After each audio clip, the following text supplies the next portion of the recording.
활짝 피어나기를 바라는 인생 피어스 이승환입니다. 행동경제학 관련된 내용 같이 살펴보고 있고 책이 어느덧 거의 마지막을 향해서 다가가고 있습니다. 오늘 같이 살펴볼 내용은 간접적 감정이라는 거죠. 사실 감정은 전이가 잘 돼요. 그리고 또 감정에 휘둘려서 뭔가를 결정하는 경우도 많습니다.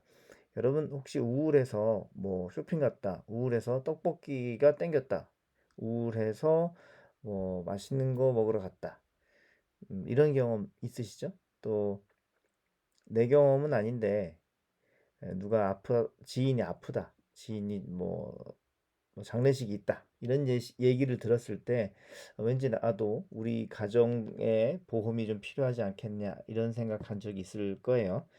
이런 것들은 약간의 그 개연성은 있죠.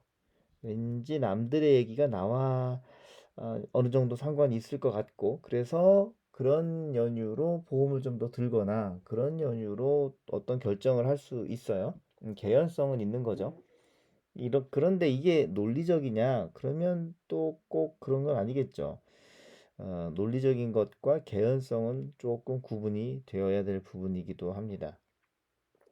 비논리적이라도 이렇게 개연성 없이 비논리적으로라도 어떤 그 의사결정에 감정이 개입하는 경우가 있는데, 여러분 그 긴장감이나 우울감 그리고 희망이나 중립적 요런 감정이 들고 나면은 우리가 어떤 미래에 대해서 또 어떤 사실에 대해서 판단할 때 그 판단이 바뀌어요. 뉴스를 읽게 한 사람들을 두 그룹으로 나눠서 한 그룹은 긴장감과 우울감이 드는 기사를 많이 보여주고, 또 한 그룹은 희망적이고 중립적인 내용들을 많이 보여주는 그런 기사를 보여주는 이 두 그룹을 나눈 거죠. 그 다음에 그분들한테, 두 그룹 멤버들한테 교통사고나 백혈병, 살인 등으로 어, 몇 명의 사람들이 죽고 있을까요? 라고 숫자를 쓰라고 했는데, 우울하거나 긴장되는 쪽에서의 감정을 가진 분들이 적는 숫자가 희망이나 중립적인 입장을 가진 그런 감정을 가진 분들보다 더 크게 나왔다는 거죠. 당연히 그럴 것 같으죠. 네. 그래서 감정에 따라 소비와 투자의 결과가 달라진다는 것을, 그걸 이제 깊이 인식하는 사람들은 의외로 적다는 거죠. 감정적 소비가 굉장히 많고 감정적 의사결정이 되게 많은데, 우리가 그 돈과 관련된 내용이 감정에 이렇게 크게 휘둘린다는 것을 인지하고 조심하는 사람은 의외로 많지 않다는 거예요. 금융학 전공 교수들 중에 뭐 알렉스 에드먼드, 디에고 가르시아, 오이빈드 노를리라는 분들이 연구를 하셨어요. 그 연구 내용이 간단해요. 축구 국가 대항전을 했을 때 우리나라의 선수들이 패했다, 그러면 주식 수익률도 떨어지더래요. 이 두 가지가 무슨 상관이 있겠습니까? 축구 대표팀과 주식과 무슨 상관이 크겠습니까? 요 사이에는 사람들의 감정이 개입돼서 이렇게 반영이 된 거죠. 그 기분이나 감정 상태가 우리의 관점에 영향을 주는 거예요. 축구 국가 대항전에서 우리나라가 졌다, 그러면 세상이 별로 흥미롭지 않고 내일이 밝아 보이지 않고 인생이 뭔가 잘 풀리는 것 같지 않은 거죠. 그러니까 주식도 에이 뭐 그냥 팔어 이렇게 되는 거, 부인할 수 없는 감정의 효과라는 거죠. 자, 우리가 확실성과 분노, 불확실성과 공포, 얘들은 이 짝을 이루어서 움직입니다. 불확실성이 공포라는 것은 어느 정도 이해가 되겠지만 확실성과 분노는 잘 이해가 안 되신다면 요 예를 한번 볼게요. 책에는 안 나온 거지만, 여러분 뭐 사극 같은 거 보시면 어느 대감님 집 그 석가래 같은 데에 갑자기 어딘가에서 화살이 퍽 하고 날아오죠. 그리고 똥 하고 화살이 박히면 거기 편지가 묶여 있는 거예요. 사람들이 그런 화살이 날아오는 것을 어디서 날아오는지 모르는 상황에서는 깜짝 놀라죠. 화살이 하나만 날아올지 더 날아올지 얼마나 날아오는지 또 누가 쐈는지 잘 몰라요. 모르니까 공포. 그 다음에 그 화살을 누가 쐈는지 알았어요. 이 옆집에 이제 편지를 펴보니까 옆집에 있는 누군가가 우리 집과 결투를 신청했다, 뭐 이런 내용이면 이 화살을 그 받은 쪽에서는 굉장히 분노를 일으키죠. 네. 모르면은 공포인데 확실해지면 분노가 일어납니다. 이런 거는 뭐 컴컴한 내용을 가지고 화면을 꾸며서 보여주는 그 공포 영화들 있잖아요. 그 껌껌한 그런 곳에서 사람들이 더듬더듬 뭔가를 찾아간다. 그러면 보는 사람까지 공포를 느끼죠. 근데 알고 봤더니 그게 뭐 누가 내 친한 사람이 나를 도와주는 척 하면서 나에게 해코지를 하려고 했다. 그러면 이제 분노가 생기는 거예요. 누가 그랬는지 확실해지면 분노가 생기고요. 왜 그랬는지 확실히 알면 분노가 생깁니다. 반대로 불확실하면 공포가 생긴다는 거죠. 요거 일단 기억해 두시고요. 자, 분노와 공포 어느 쪽이 자신의 미래 질병에 대해서 더 나쁘게 예상을 했을까요? 자, 분노를 가져오는 확실성의 감정은 사람들에게 과잉 확신 편향을 줄 수 있다는 거죠. 두 가지 내용인데요. 분노를 가져오는 확실성 감정은 사람들이 과잉 확신 편향을 줄 수 있다. 요거 선거 때 좀 많이 나온 거 아닌가 싶어요. 사실은 지난주에 이제 선거가 있었고 그 결과가 있었는데 여당 쪽 지지하는 분들, 야당 쪽 지지하시는 분들 다들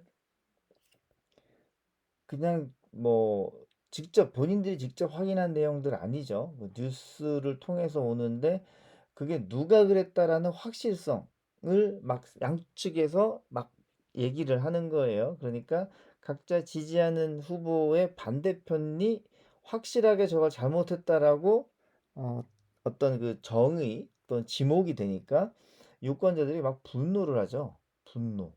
그리고 선거 개표할 때 그 개표율이 굉장히 그 1%도 안 되게 쭉 개표가 이어졌죠. 그 불확실한 거예요. 그러니까 양측 다 공포를 느낀 거죠. 그래서 이게 이제 분노와 공포 중 어느 쪽이 자신의 미래 질병 또는 우리 뭐 투표했던 이 유권자 입장에서 미래에 어느 쪽이 더 우리에게 나쁘게 다가올 것 같은 걸로 생각을 했을까? 아무래도 분노 쪽이 더 크지 않겠는가 싶은 거죠. 확실성과 만족감. 주위 환경에 만족한다면 시간과 돈, 자원을 소모하지 않고 쉬어도 되는 상황이 생길 수 있죠. 그렇죠?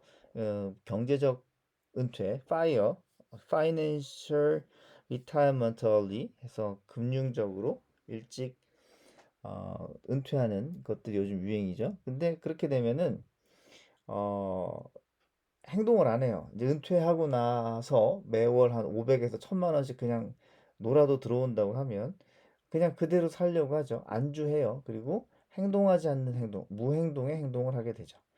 만족감을 유지하기 위해서 피상적 정보에 의지하고자 하는 위험한 습관으로 발전될 수가 있어요. 아무것도 안 하면 그냥 이대로 편하게 살고자 하는 위험한 습관이 생길 수 있다는 거죠.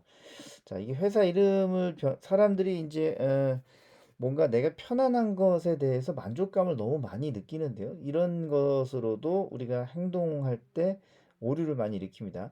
자, 똑같은 회사의 기업 가치는 똑같겠죠. 이름을 바꾼다고 해도 그 기업은 그 기업이겠어요. 하지만 컴퓨터 리터러시라는 이름이 좀 어려웠는데 펫브레인닷컴이라고 이름을 바꿨더니 다음날 주가가 33%가 올라갔다라는 이런 내용들 이해가 좀 안 되죠. 논리적으로는 이해가 안 되는 거예요. 개연성은 있겠죠. 논리적으로는 이게 맞지 않거든요. 그 기업이 그 기업인데. 그러니까 발음하기 쉬운 회사가 발음하기 어려운 회사보다 주가가 좀 더 호의적이다. 이런 내용들이 있습니다. 그래서 확실성과 분노, 불확실성과 공포, 그리고 확실성에 대해서 또 분노의 반대말이 만족감. 이런 것들이 우리 내부에서 작동을 하게 되죠. 이런 기분, 이 기분이 영향을 미치는 게 행동 경제학의 기본인 소유 효과에 대한 확실한 설명이 되기도 해요. 즉, 행동 경제학이라고 해서 뭐 경제학이라고 표현이 되지만 그 행동의 근간은 기분입니다. 내 기분대로 돈을 쓴다는 거죠.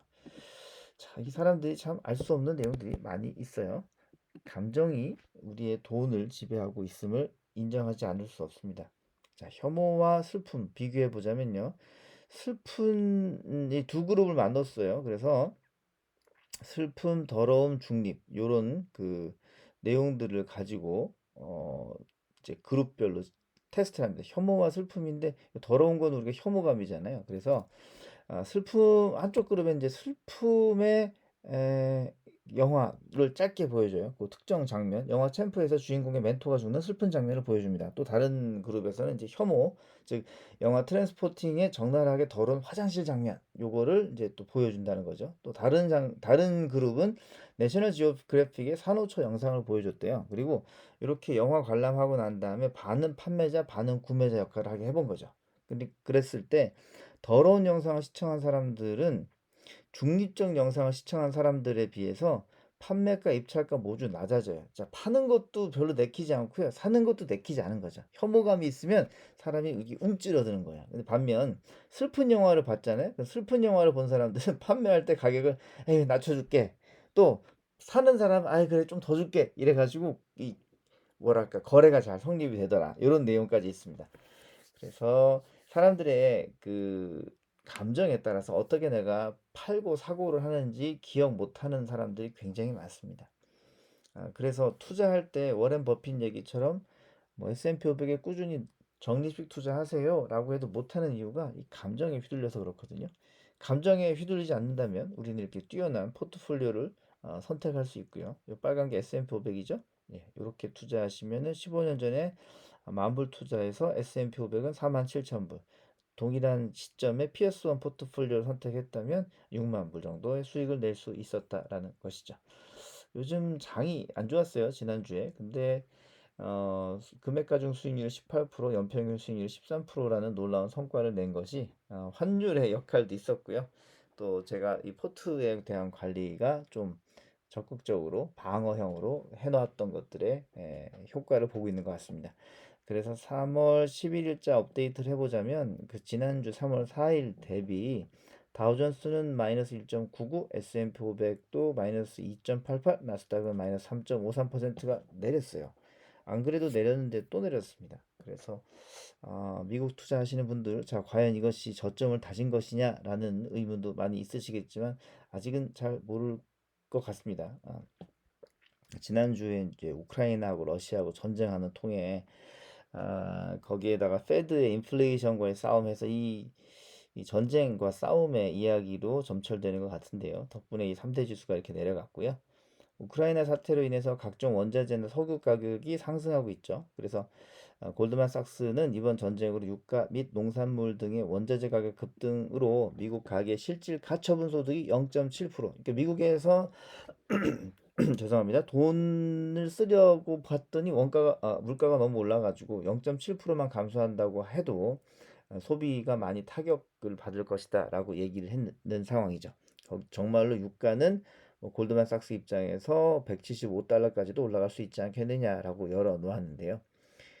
설상가상으로 미국의 2월 소비자 물가 상승률이 전년 동월 대비 거의 8%가 올랐어요. 1982년 1월 이후 최고 수준인데 이게 40년 만에 최고치라고 하네요. 그래서 자 이제 미국이 고용률과 물가 모두 상승률이 이제 최고죠. 고용도 최고로 좋은 상황이고 물가도 최고로 좋은 상황입니다. 여기서 더 이상 돈을 풀거나 할 수는 없기 때문에 이제 금리 인상은 그대로 진행을 해야 되는 상황이고요. 다음 주 FOMC에서는 이 사안에 대해서 어떻게 처리할지 관심 갖고 지켜볼 상황인 것 같습니다. 자, 이렇게 해서 한 주간에 있었던 피어슨 포트폴리오 성과도 정리를 해 보았는데요. 한 주간 건강히 지내시고 불편하거나 아픈 일 없이 새로운 또 한 날들을 맞이하시기를 바랍니다.